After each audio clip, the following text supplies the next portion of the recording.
কয়েকটি বিষয়ের উপরে আলোচনা হয়েছে, আমরা আলোচনা করেছি। প্রথম হচ্ছে সংস্কারের বিষয়। আমরা বলেছি জুলাইয়ের ভিতরে এই সংস্কার সম্পন্ন করতে হবে।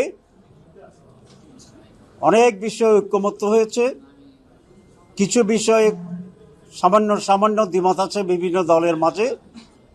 আগামীকাল থেকে সকল দলকে একসাথ করে একটা সমন্বয় মিটিং হবে, সেখানে এ ব্যাপারে ঐক্যমত্য পৌঁছার চেষ্টা করা হবে।